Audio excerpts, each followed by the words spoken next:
That is a great moment to have for you. How are you feeling right now? I feel so good, great. It's amazing performance I did this on this day, and I'm sure I deserve the bonus of the night. Did you see right after you there was another knockout, another pretty crazy, not as good as yours. It was pretty good, but not as good. Do you feel like you're gonna have to go head to head with him now? Today. Yes, I saw, but I think my knockout was better. I think so too. A little more pizzazz. I don't know if that translates very well, but. Sabe o que é pizzazz? Ela falou que o teu knockout teve um pouco mais de. Teve um quê? O teu teve mais. O teu knockout teve mais tempero, né? Yes, my knockout have more emotion because in the first round I was beaten up a lot.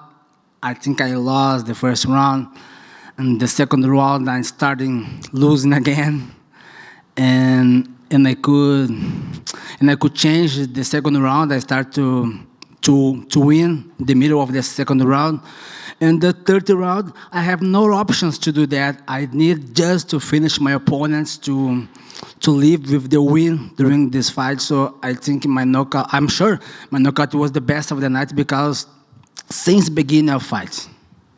You know, there was a lot of words exchanged during the face-off. I'm wondering if that kind of helped you or motivated you at all, or what you thought of that exchange that happened at weigh-ins. During my face-off, I told him some word like, I will kick his leg because it was my plan for the fight. But I didn't expect it. He was able to put me on the ground. I think my takedown defense was amazing, but I realized today is not amazing like I wanted. So I'm back to my gym and training hard to do the best defense. What did you think of him as an opponent overall? O que você pensou dele como adversário, de uma maneira geral, assim? O que você? I thought this fight was be easier than did, because he took the fight the same week of the fight, so he didn't do the full camp like me. So I didn't expect that this guy was be too tough like he went this fight. But I'm ready and prepared for any situation inside the cage. Have you guys spoken at all since the fight? I don't know if they let you guys exchange words or say anything to each other. Você chegou a falar com ele depois da luta ou não teve nenhum momento que vocês conseguiram trocar palavras, ou teve? No, I have no moments. I don't talk with him, but I'd like to talk with him and say congratulations and thank you so much for accepting this fight, because if it wasn't him, I will stay without fighting the UFC today. And he was a good fighter, a good opponent that I face off, and he make me involved like a father inside the cage. So what's next for you? When would you like to fight again, and do you have an opponent in mind? I would like to fight against Umar Nurmagomedov. I think he is fighting now in the right moments. And I was watching this fight. I'd like to keep watching these fights to take all mistakes, to take all strategies he would like to do inside the cage. But I'm sure if I fight against Umar Nurmagomedov, it would be an easy fight to me because he just have wrestling and he was able to put me on the ground, but I'm trying so hard in my defense. Yeah, it looks like he's fighting now close to maybe a submission or a TKO. Do you think that your fight with him would go 3 rounds, or do you think you'd be able to finish him?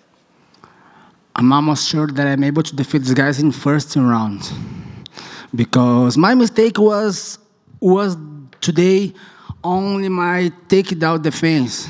But now I'm back to the gym and I train so hard so it don't happen again. Thank you.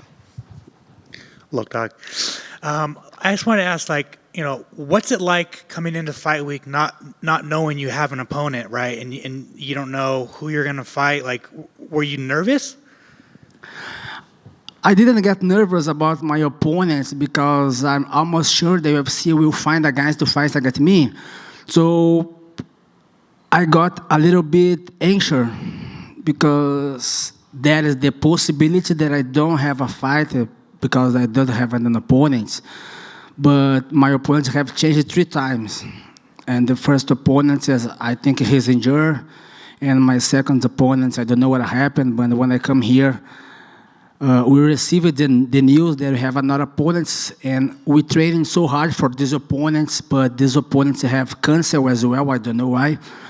And then coming these opponents, Bernardo Sopai, he coming hard to fight against me, so about the nervous, I didn't get nervous about the fight. We've seen a lot of very nice flying knees throughout MMA history. Yours is probably one of the best. Do you agree? It'll go down as one of the best flying knee knockouts? I totally agree. This knockout flying knee was amazing. I never seen it before. So it should be marked on the history of UFC.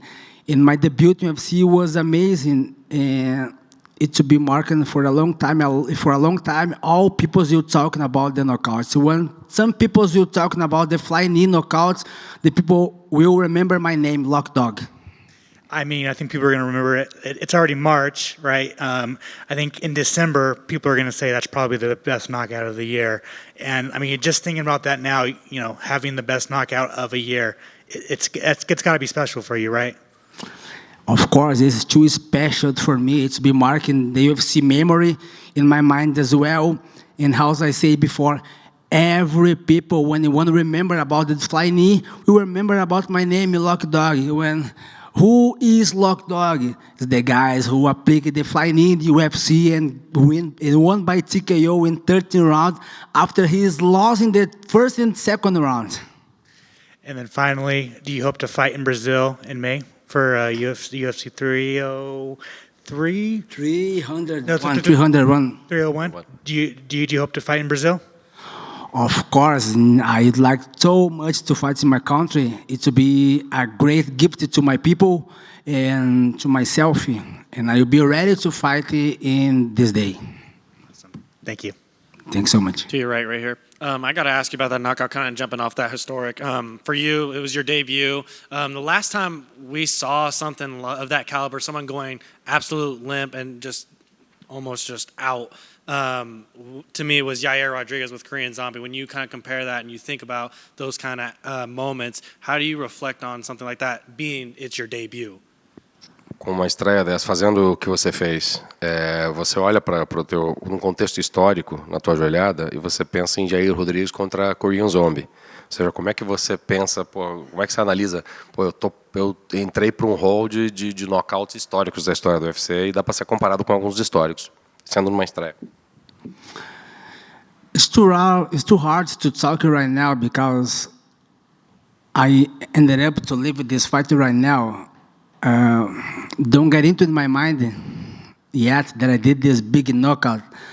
Maybe when I stay at home, I was remember this fight, these moments, and I will really realize that my knockout to be marked on the history of UFC. I also got to follow up on that. When you take a look at the context of this fight coming into it, a lot of chirp between the two of you, but more importantly, that was a statement knockout. What do you think that message sends to the rest of the division? I know you're very eager on wanting to fight like a Nurmagomedov or someone like that, but what message do you think is being sent through that knockout? I think after my knockouts, I don't have to talk nothing else because every fighter in the division know about me right now. So every fighter who was on the top of me or up on me will remember this knockout, and he must be thinking, "Oh, Lock Dog is coming. The new king is coming. This king is me, Lock Dog." Well, looks like the king's here, so congrats on the win. Thank you so much. Thank you, sir.